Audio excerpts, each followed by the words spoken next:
اعوذ باللہ من الشیطان الرجیم، بسم اللہ الرحمن الرحیم۔ سورۃ البقرہ آیت نمبر 269۔ یہ آیت بہت اہم ہے، بہت اہم ہے۔ اور یہ جو ہم میں سے بہت سے لوگ مستقبل کے اندیشوں میں بیٹھے ہوتے ہیں نا، کہ ہمارا مستقبل میں کیا بنے گا، کمانے کی فکر،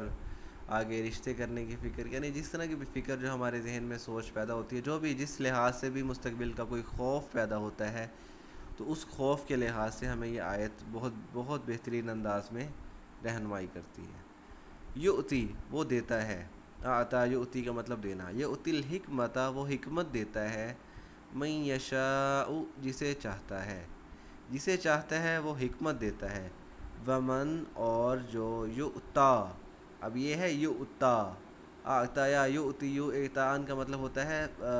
دینا، اور یؤتا پیسیو وائس ہے، فعل مجہول، جیسے یکرمو وہ عزت دار، مطلب وہ عزت دیتا ہے، یا یخرجو وہ نکالتا ہے یا نکالے گا، یخرجو وہ نکالا جاتا ہے یا نکالا جائے گا، پیسیو وائس ہو جاتا ہے، تو یؤتا یہ پیسیو وائس ہے۔ ومن یؤتا اور جسے دی گئی، الحکمت حکمت، اور جسے حکمت دی گئی، فقد پس اوتیا یہ بھی پیسیو وائس ہے، آتایا اس نے دیا، اوتیا وہ دیا گیا، فقد اوتیا پس وہ دیا گیا، خیرن کوئی نیکی، کوئی اچھی چیز، کثیرہ بہت زیادہ، تو اسے بہت زیادہ نیکی، بہت زیادہ اچھی چیز دے دی گئی ہے، جسے حکمت دے دی گئی۔ وما اور نہیں، یذکروا نصیحت حاصل کرتے، ذکرا یذکروا تذکیرن کا مطلب نصیحت حاصل کرنا، وما یذکروا اور نصیحت حاصل نہیں کرتا، الا سوائے اس کے اول الالباب، اول کا مطلب ہوتا ہے والے، اور لب ہوتا ہے دماغ، لب کی جمع الباب، اول الالباب دماغ والے یعنی عقل والے۔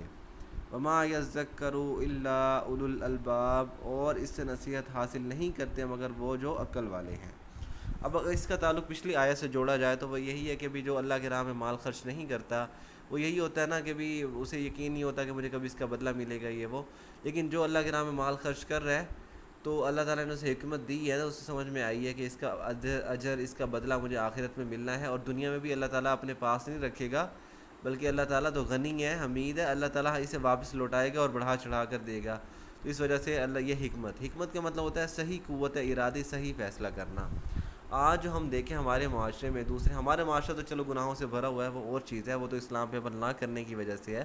لیکن اگر ہم غیر مسلموں کے اگر ہم سوچ، ان کے اعتراضات دیکھیں، اور وہ دیکھیں کہ وہ کن چھوٹی چھوٹی بات پر الجھے پھر رہے ہوتے ہیں، کیا کیا اعتراض کر رہے ہوتے ہیں،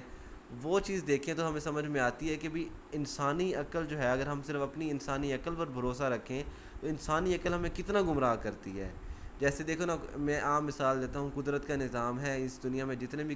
جاندار ہیں جوڑے کی شکل میں ہیں، اور وہ ایک مذکر ہے، ایک مؤنث ہے، اور ہمیشہ سے ایسے ہی ہوتا آیا ہے کہ مذکر اور مؤنث کا ملاپ ہوتا ہے، اور اسی طرح نسل کی بقائے نسل چلتی ہے۔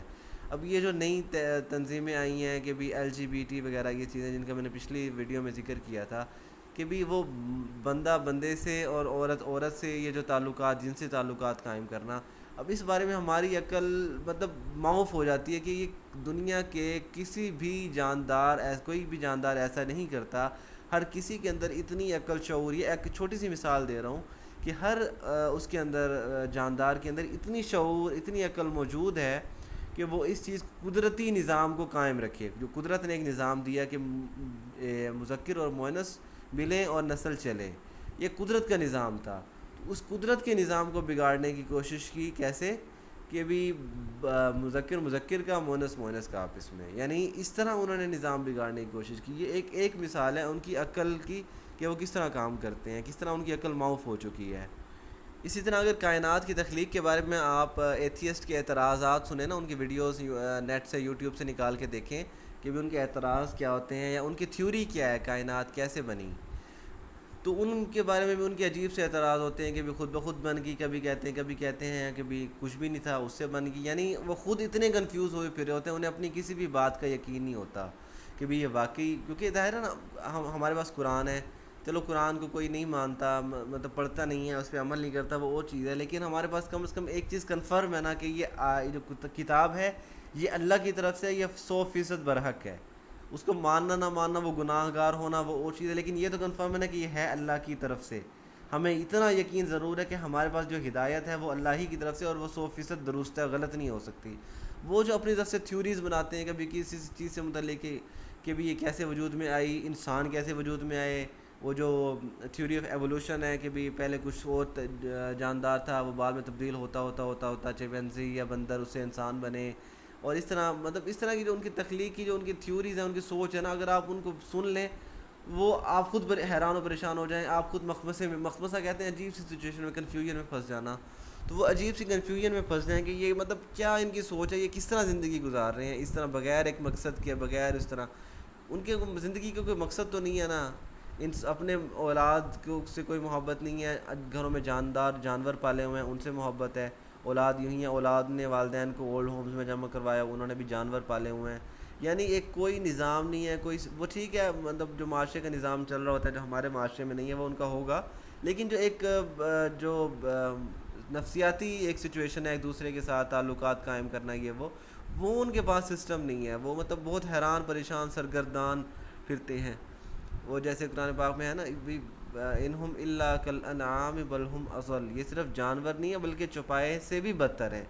اس کی مثال میں نے آپ کو دی ہے کہ بھی وہی LGBT یعنی جو قدرت کے نظام کو بگاڑنے کی کوشش ہے، وہ تو جانور بھی اتنے نہیں گرے ہوئے جتنے انسان گر گئے ہیں کہ وہ قدرت کے نظام کو بگاڑنے کی کوشش کر رہے ہیں جو ہزاروں صدیوں سے چلا آ رہا ہے یہ، تو یعنی یہ چیز ہے کہ یؤتی الحکمت من یشاء، جسے اللہ تعالیٰ چاہتا ہے حکمت دیتا ہے۔ اب بہرحال انشاءاللہ یہ اگلے حصے میں ہم پڑھیں گے، وما علینا الا البلاغ المبین۔